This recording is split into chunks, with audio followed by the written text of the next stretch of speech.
People think Christmas night is safe. Warm lights, snow falling quietly. A lie parents tell their children so they can sleep. But tell me something. If Santa only comes to good children, then why did he come to my house at 11:47 p.m. when I was alone and wide awake? And why? Did he already know my name? Christmas Eve, the kind of night where the silence feels heavy. Snow pressed against my windows like it was listening. The town was empty, roads buried, no cars, no voices. I wasn't expecting anyone. Then it happened. 3 knocks. Slow, careful, not loud enough to be urgent, not soft enough to be polite. I froze. Nobody knocks on doors this late here, especially not on Christmas Eve. I stood up, heart pounding, and walked toward the door. Each step felt wrong, like I was moving toward something I wasn't supposed to see. "Hello," I called out. Nothing. Then a voice, deep, cheerful, too cheerful. "Ho, ho, ho." My stomach dropped. "I have a gift for you, Adam." I'd never told anyone my name. I looked through the peephole. A Santa suit filled the frame. Red coat, white beard, hat tilted slightly to one side. But something was off. Beard was too still. No breath, no movement. And his eyes, they weren't smiling. They were dark, empty, like holes cut into his face. "How do you know my name?" I asked. Silence. Then his head tilted slowly. "Because I've been watching you all year." That wasn't funny. That wasn't playful. That sounded personal. I backed away from the door. "I didn't order anything," I said. Another pause. Then, "If you don't open the door," the voice whispered, "I'll come in anyway." Against every instinct screaming inside me, I unlocked the door. The cold rushed in first. Then Santa stepped inside. The room felt smaller, darker. He handed me a small box wrapped in red paper. "For being good," he said. My hands shook as I opened it. Inside was a photograph. It was me, standing in this house, taken from outside the window. My throat tightened. "You've been naughty too," Santa continued calmly.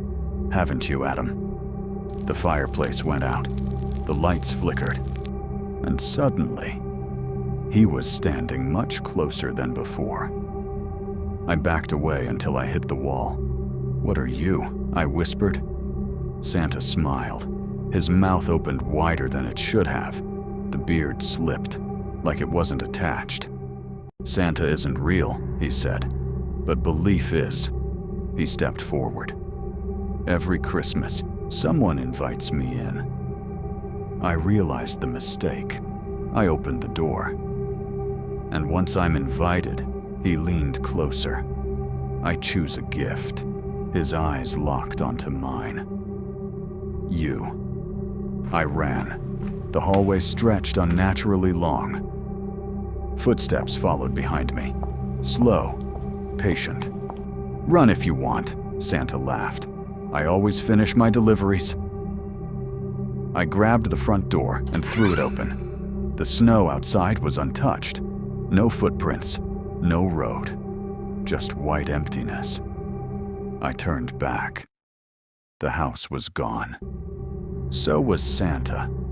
I woke up screaming on my living room floor. Morning light through the windows.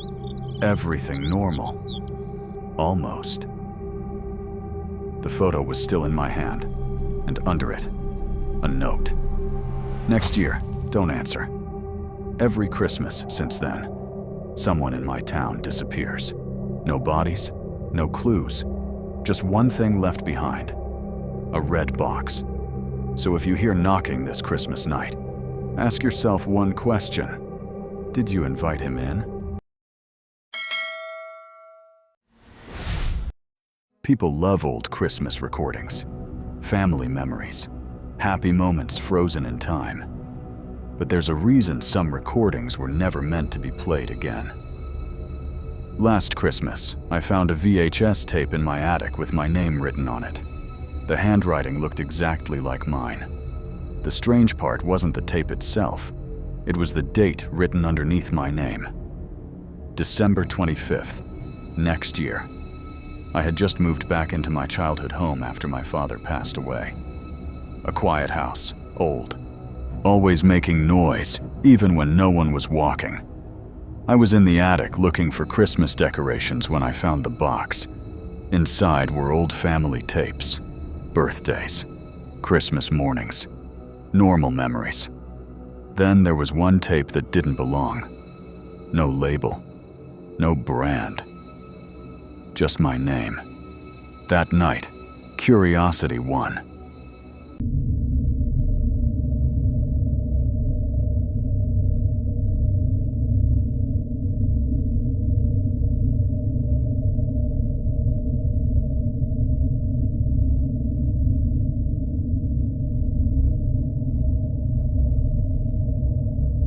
I plugged in my dad's old VCR and sat down in the living room. The tape started with static. Then the picture cleared. It was me, sitting on the same couch, in the same living room, with the same Christmas tree glowing in the corner. But I wasn't smiling. I looked nervous, scared. The timestamp in the corner made my stomach drop. December 25th, next year. On the screen, I stood up and walked toward the hallway. As I passed the stairs, the camera caught something behind me.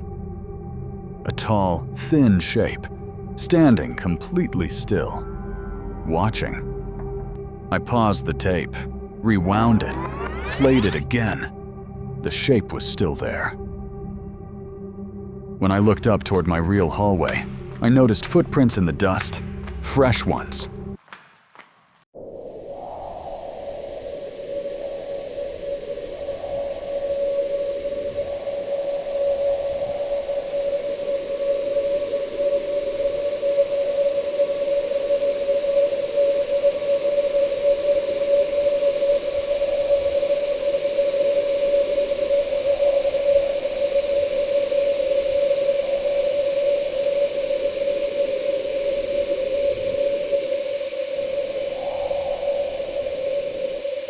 I didn't sleep that night.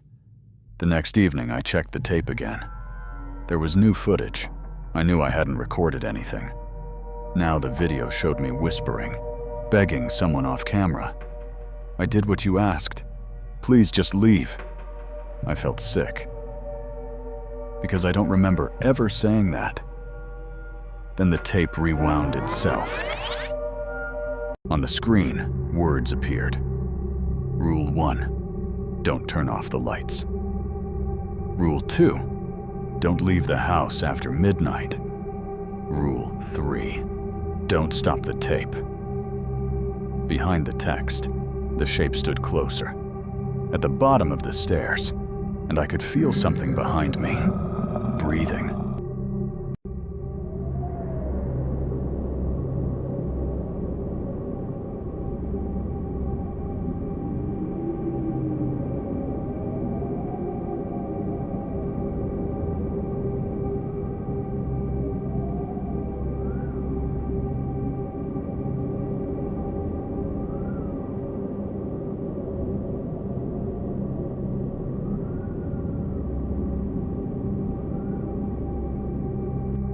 By Christmas Eve, the tape was predicting everything.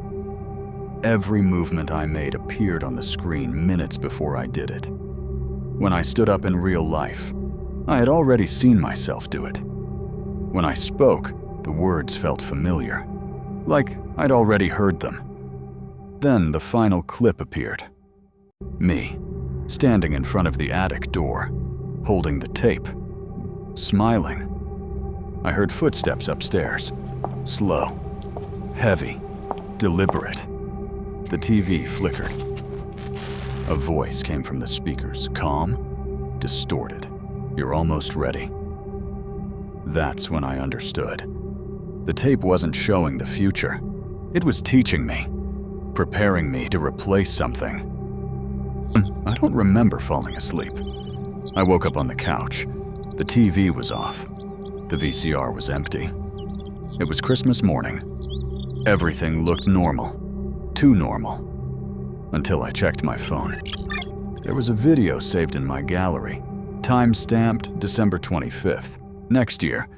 I haven't watched it yet, but every night since, I hear the VCR rewind itself, and sometimes I swear the attic door is open.